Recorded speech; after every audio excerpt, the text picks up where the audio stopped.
Esta tarde aquí en la Sala Dorada, esta 21ª edición de las Jornadas Informáticas del Uruguay. Antes de comenzar les pedimos por favor que silencien los celulares o que los apaguen en todo caso.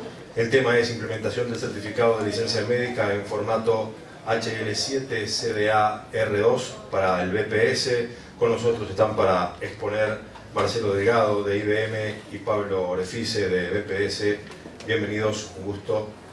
Adelante. Muchas gracias. Bueno, un poquito qué vamos a hablar hoy. Yo voy a hacer una pequeña introducción de lo que es el Sistema Nacional de Certificación Laboral, cómo está operando hoy en el Banco de Previsión Social, cuál es el actual sistema de comunicación de la incapacidad temporal del trabajador, y Marcelo les va a contar un poquito toda la parte de cómo se implementó este nuevo canal de comunicación, o sea, el CDA, a que se hacía referencia en el título de la presentación. Bueno, el Sistema Nacional de Certificación Laboral básicamente está, todo trabajador privado, ex-DICE, como se solía decir, una vez que se enferma, tiene una contingencia, tiene derecho al subsidio por enfermedad, que ahorita el Banco de Previsión Social. Lo que se hizo a través de los contratos de gestión fue, cuando se implementó el Sistema Nacional Integrado de Salud, fue que los propios prestadores sean los encargados de notificar al Banco de Previsión Social la incapacidad temporal de ese trabajador. Para eso fijamos unos objetivos específicos, y esta es la ordenanza que está detrás del Sistema Nacional implementado, ¿no? O sea, que los efectores que hayan firmado el contrato, que son todos los efectores del Sistema Nacional Integrado, que son 48, efectores integrales y centros integrales, deben informar en un término de 48 horas al Banco de Previsión Social sobre dicha incapacidad. Por lo tanto, el mecanismo que hoy tenemos es un trabajador, tanto en domicilio, llamando a un médico de radio, de mutualista, en un centro de salud, en un ambulatorio, etc., o directamente en una emergencia o en una internación en el propio hospital, solicita que se le informe al Banco de Previsión Social su incapacidad temporal para desempeñar sus funciones. Hoy los efectores o mecanismos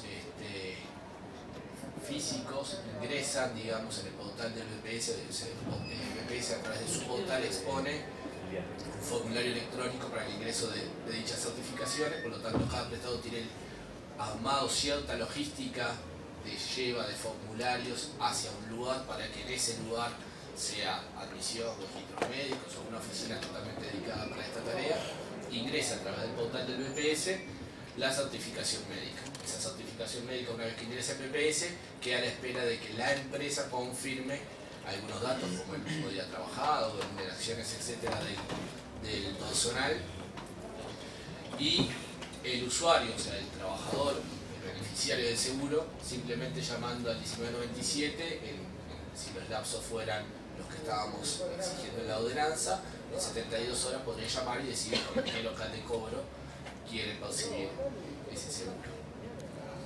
Ese es un poco el formulario que el BPS está entregando, y las mutualistas o los efectores están distribuyendo, y en algunos casos algunos efectores generaron documentación propia, porque no es obligatoria. Queríamos sustituir, dice la palabra sustituir, queríamos complementar ese servicio. ¿Por qué? Porque les estábamos exigiendo a los prestadores que armen una logística, como yo les estaba comentando, para soportar esto, justamente. Debían cumplir un plazo, el plazo es bastante acotado, 48 horas estamos hablando, y tenían que hacer llegar de todas sus bocas de contacto con un paciente ese formulario a sus propias oficinas, donde después iban a ingresar esa información a través del portal. Por lo tanto, le estábamos exigiendo una logística a cada efector y una disponibilidad en horas hombre también para que desempeñen esa tarea. Por lo tanto, entendimos que debíamos de brindar un nuevo canal de comunicación. Y ese canal es la interoperabilidad que estábamos buscando, ¿no? Por lo tanto, deberíamos generar algo que fuera interoperable, deberíamos utilizar estándares, deberíamos estar alineados con las políticas tecnológicas que el banco estaba impulsando y que otros organismos estatales están impulsando. Y a su vez deberíamos ver todas las debilidades, fortalezas que estamos teniendo para aplicar esas tecnologías hoy. Sabemos que hay un tema de aprendizaje de las instituciones, de disponibilidad de recursos humanos afectados a este tipo de soluciones.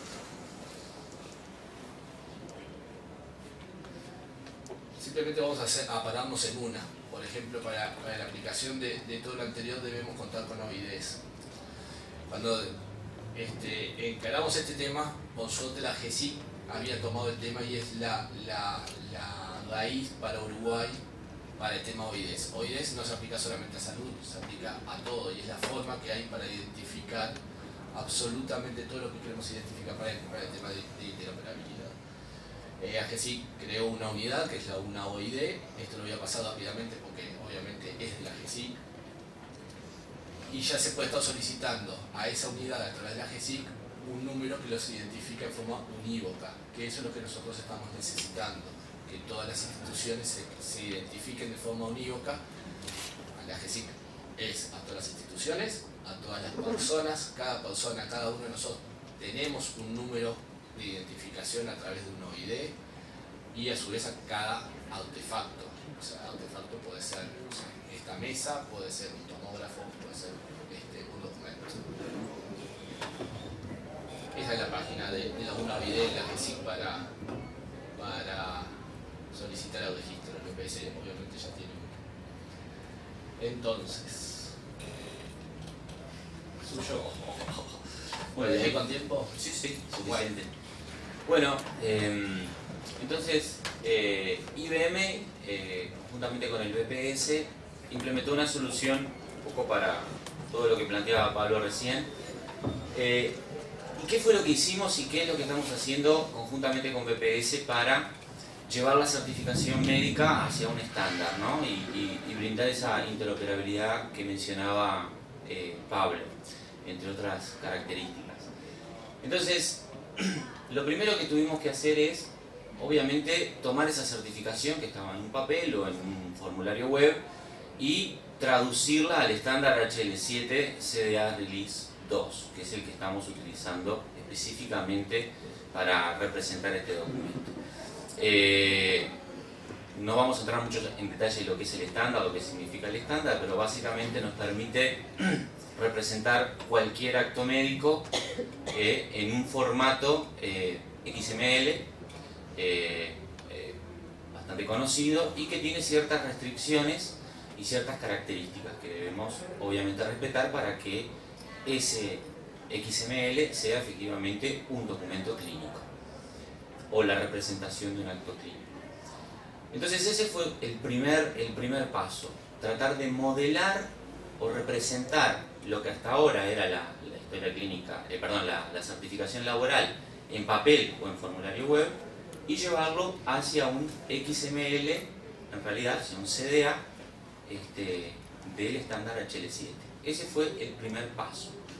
El segundo paso era crear una aplicación, un web service, que está actualmente funcionando en BPS, que recibe dicho CDA y realiza ciertas operaciones y validaciones sobre ese CDA, y luego de que lo valida y realiza algunas operaciones, sigue el transcurso normal del proceso de certificación que tiene actualmente el BPS, hasta que la persona beneficiaria de esa certificación, de ese pago, recibe el pago. Pero lo que hacemos nosotros es, a través de este web service, recibir el CDA, validarlo, constatar que efectivamente se trata de un CDA válido, realizamos algunas validaciones de negocio adicionales y luego se lo derivamos al BPS para que continúe con el proceso. Eso voy a entrar en detalle ahora en unas diapositivas más. Y después tenemos un tercer paso, que es el que hemos empezado a trabajar en este momento, que es generar un poco código reutilizable. Es decir, las instituciones, muchas de ellas tienen capacidad para crear un cliente que genere dentro de sus sistemas este documento y automáticamente a través de sus sistemas mande la certificación laboral. ¿Qué es lo que se busca? Se busca que desde el punto de origen automáticamente se envíe la certificación y no tenga que pasar de pronto por registros médicos o procesos administrativos más engorrosos. Es decir, que los sistemas hablen con los sistemas. Pero para eso muchas instituciones necesitan un poco de ayuda, necesitan colaboración, y estamos ya trabajando con BPS para generar un aplicativo que básicamente contiene la lógica de generación y validación de un CDA para que pueda ser insertada o integrada a diferentes tipos de sistemas que ya existen en las instituciones. De esa manera no tienen que lidiar con la complejidad de generar este documento CDA si es que tienen poca experiencia o tienen poco manejo de este estándar. Es un poco lo que estamos haciendo, y todo es para facilitar la generación de estos documentos y acelerar el proceso de certificación laboral.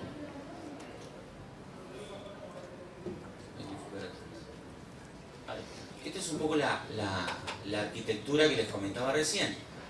Como ustedes pueden ver, donde dice 1 fue el primer paso, ¿no? La definición del documento CDA que representa la certificación laboral. Eso fue lo primero que hicimos.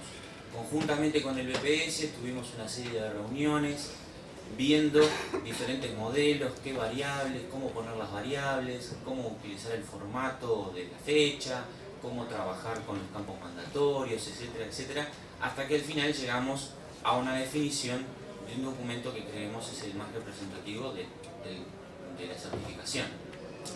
El siguiente paso fue el desarrollo del web service que recibe desde los diferentes efectores la certificación que les comentaba recién.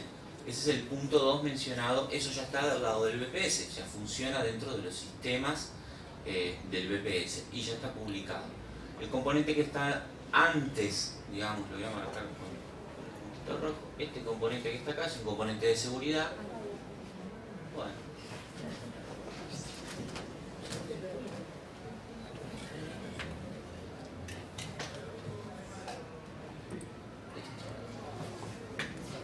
Este que está acá es un componente de seguridad, les decía, porque todos los envíos obviamente utilizan WS Security, estamos trabajando con SSL, la idea es dar la mayor garantía posible al envío de la información. Entonces tenemos un Data Power allí que controla el acceso a ese web service y el envío de este CDA. Nosotros dentro del CDA accedemos a algunas tablas y tenemos algunas codigueras porque tenemos que hacer algunas transformaciones de datos. Hoy comentaba Pablo el tema de los OIDs. Bueno, externamente vamos a recibir OIDs, pero internamente tenemos que hacer algunas transformaciones hacia los códigos que maneja y numeraciones que maneja el banco. Entonces necesitamos tener acceso a algunas tablas para hacer esas conversiones y luego enviarle la información correcta al BPS. También accedemos a personas porque en el CDA obviamente viene el beneficiario y viene la información del médico. Entonces tenemos que validar también que esa persona es una persona registrada en BPS, que ese médico es una persona también registrada en BPS, y accedemos a algunos servicios de BPS que ya vienen de antes y que ya se utilizan a nivel general, servicios de personas y demás. Con eso nosotros validamos la información que viene y luego la mandamos a otro web service que es el que efectivamente continúa con el proceso de certificación. Como yo les decía antes, en el punto 2 es donde hacemos todas las validaciones de estructura de ese CDA. Si no viene exactamente como lo hemos especificado, van a recibir obviamente una serie de errores o de warnings de forma automática porque este web service funciona de forma sincrónica. Este es el otro que está acá abajo, es el mecanismo actual, ¿verdad? Que tiene el BPS, que es a través de su página web, que es lo que comentaba Pablo anteriormente. Entonces, no voy a entrar mucho en detalle en lo que es un CDA, pues se va un poquito de la reunión, pero esta es una muestra muy sencilla de lo que hemos definido como documento de certificación laboral. Como allí dice el CDA, bueno, es un documento XML estándar que especifica la estructura y la semántica de los documentos clínicos, como les comentaba antes. Este es un extracto de un ejemplo de lo que hemos generado. Si ustedes observan en detalle acá, bueno, van a ver que esto está definido para Uruguay, por supuesto todos los campos identificatorios de la especificación HL7, y después empiezan una serie de datos, la dirección, datos personales del paciente, después viene la información del médico y después viene toda la información propia de la certificación, el diagnóstico primario, el diagnóstico secundario, si el paciente está internado o no está internado, si fue, dónde fue internado, por supuesto, una serie de preguntas, desde cuándo hasta cuándo es la certificación, obviamente. Y esta es una muestra simplemente de ese documento. Esto está un poco maldito. Vamos a ver si podemos volver hacia atrás. Ahí está. El otro punto importante que queríamos destacar en la presentación es la guía de implementación. La especificación HL7 de CDA trae una serie de restricciones y yo no puedo mandar cualquier XML y decir que esto es un CDA. Para que sea un CDA tiene que cumplir con unas determinadas restricciones, con un determinado esquema.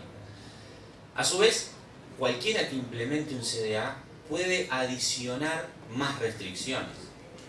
Por ejemplo, si a mí me interesa que la fecha tenga algún formato particular o diferente o alguna cosa que yo quiera agregar que sea mandatoria y que de pronto el estándar no lo especifica como mandatorio, yo lo puedo poner como mandatorio.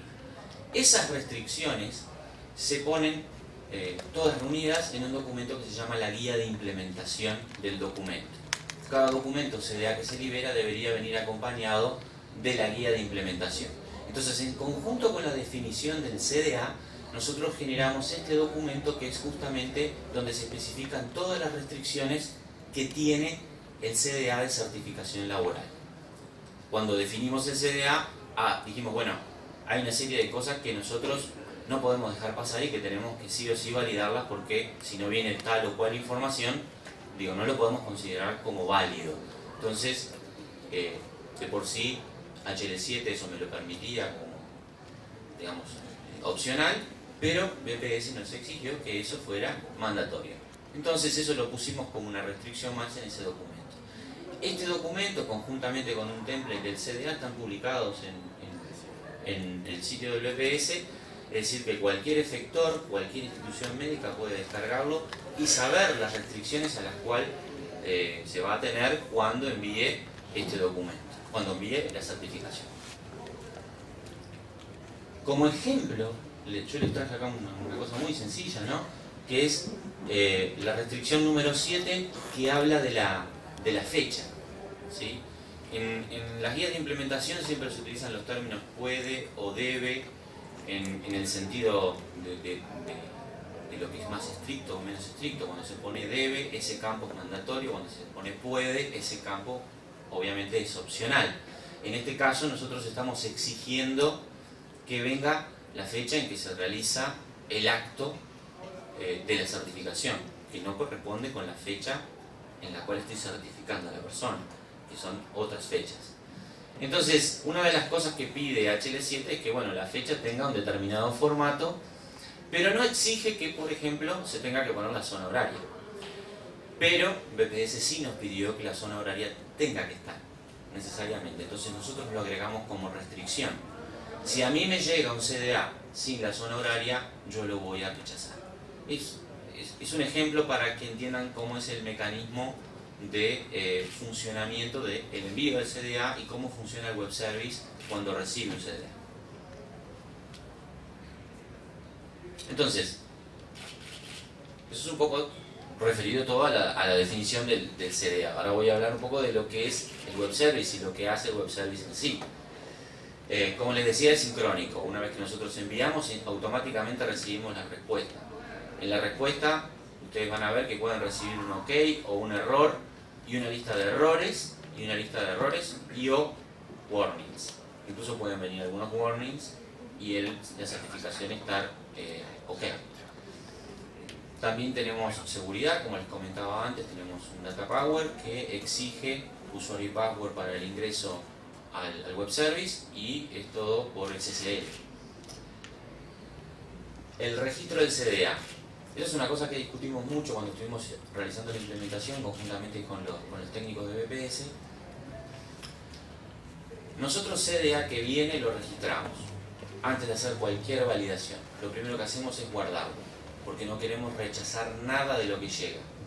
Ese CDA puede tener errores de cualquier tipo y lo vamos a registrar. Posteriormente a que lo registramos, empezamos a correr todas las validaciones de formato y de negocio. Pero ese CDA no se pierde, salvo que, bueno, por supuesto existe algún error de comunicación en el web service de otro tipo. Pero si el CDA llega al web service, lo primero que se hace, se guarda.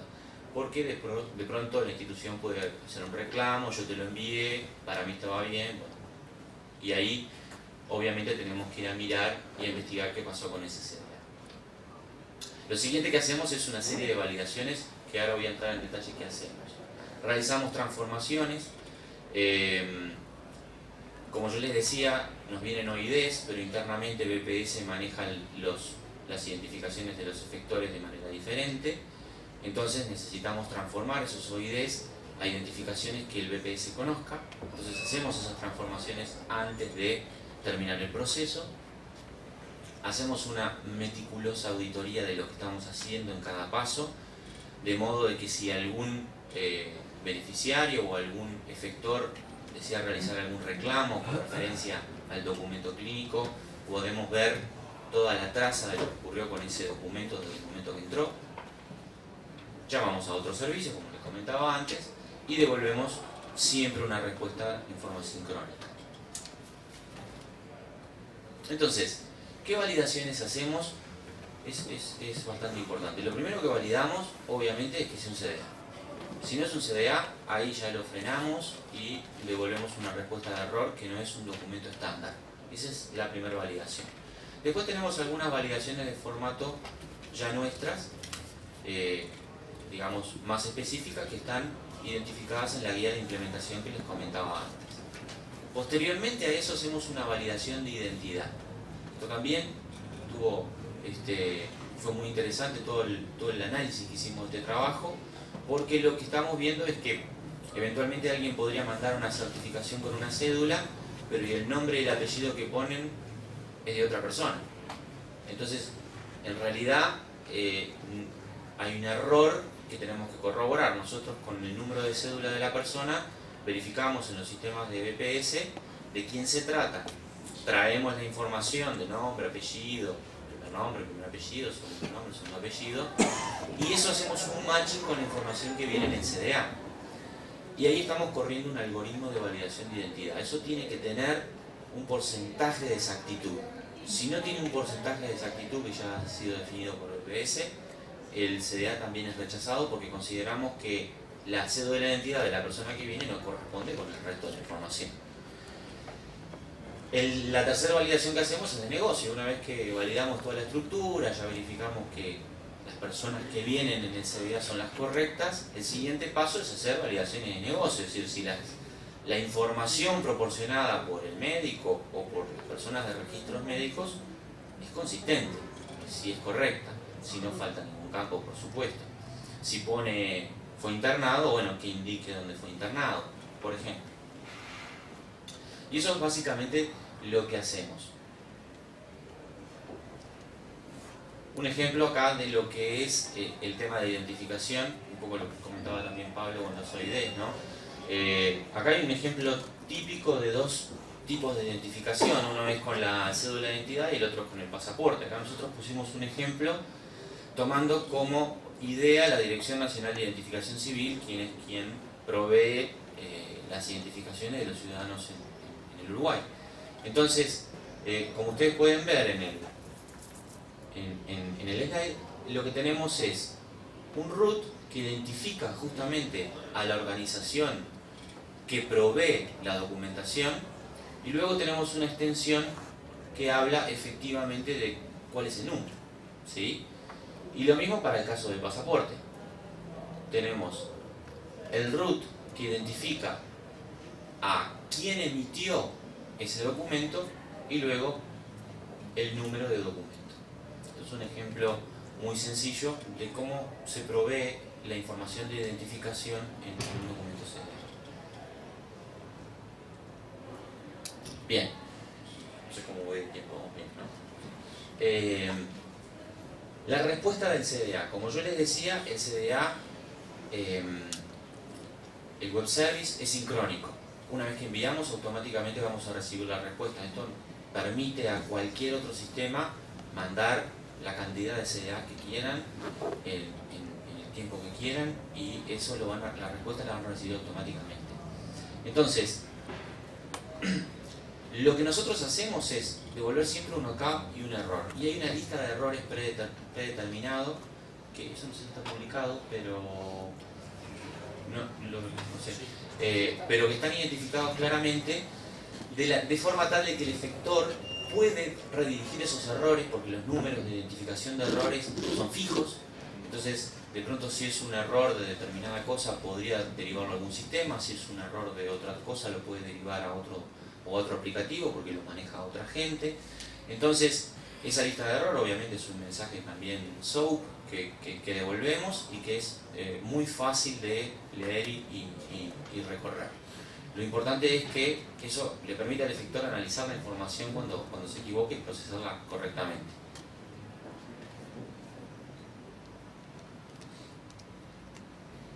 Bueno, esto es un poco los materiales de entrega que están disponibles en la web de BPS. Tenemos la guía de implementación, que es fundamental para poder empezar a enviar correctamente el CDA.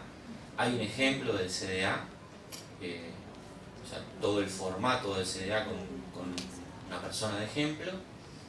Hay un archivo de estilo para poder visualizar ese XML de manera amigable, porque quien no está familiarizado con el estándar abre un CDA y se asusta en primera instancia, pero después le va agarrando la onda. El tema es que con este archivito uno puede levantarlo de manera amigable y rápidamente ver de quién se trata, quién es el médico, etcétera, etcétera. O sea que eso también lo pueden incorporar o lo pueden utilizar. Hay una URL de testeo que ya está siendo utilizada. Sí. Hoy tuvimos el primer ingreso exitoso, me comentaban, que es la gente del Sindicato Médico Quirúrgico de la Sociedad Médica Quirúrgica de Salto. O sea, la gente de Salto ya lo pudo consumir el testeo. Bien. Y lo otro que hay es un contrato de solicitud de usuario para consumir el web service. Recuerden que les mencionaba que esto utiliza AWS Security, necesita un usuario y password para poder acceder. Y bueno, eso es lo que teníamos para presentarles hoy. No sé si hay preguntas, comentarios. Ya hay una pregunta.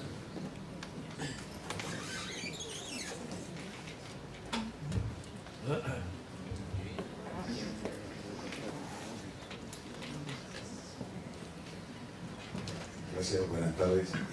Consulta breve, ¿cómo sincronizan la lógica de validación del canal web con el web service?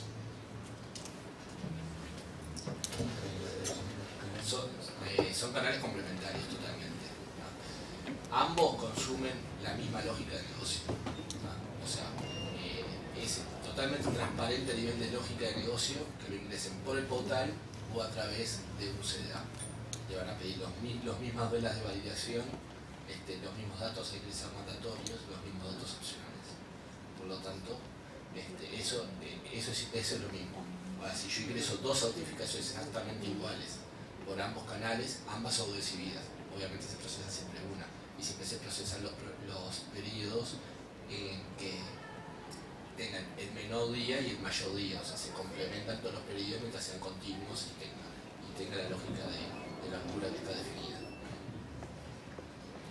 Es más, hemos tenido casos de personas que tienen múltiple afiliación y por varios efectores no mandaron la misma certificación. O si bien nos quedamos con una, nos queda toda la traza de todas las certificaciones. Sí, agregando lo que decía Pablo, puede pasar también que yo envíe 2 CDAs de la misma certificación. Lo que no va a poder ser es que cada CDA tiene una identificación única. Y cuando se genera en el efector tiene que mandarnos, digamos, una instancia diferente cada vez, pero podría ser la misma certificación, me refiero a la misma persona, con la misma fecha, etcétera, etcétera. O sea, el BPS en su lógica de negocio va a procesar, obviamente, una de esas, ¿no? ¿Alguna otra pregunta? ¿Entendieron todo? Muy Bueno, si no hay más preguntas, damos por terminadas las charlas en esta sala. Damos las gracias a Pablo y a Marcelo con un fuerte aplauso.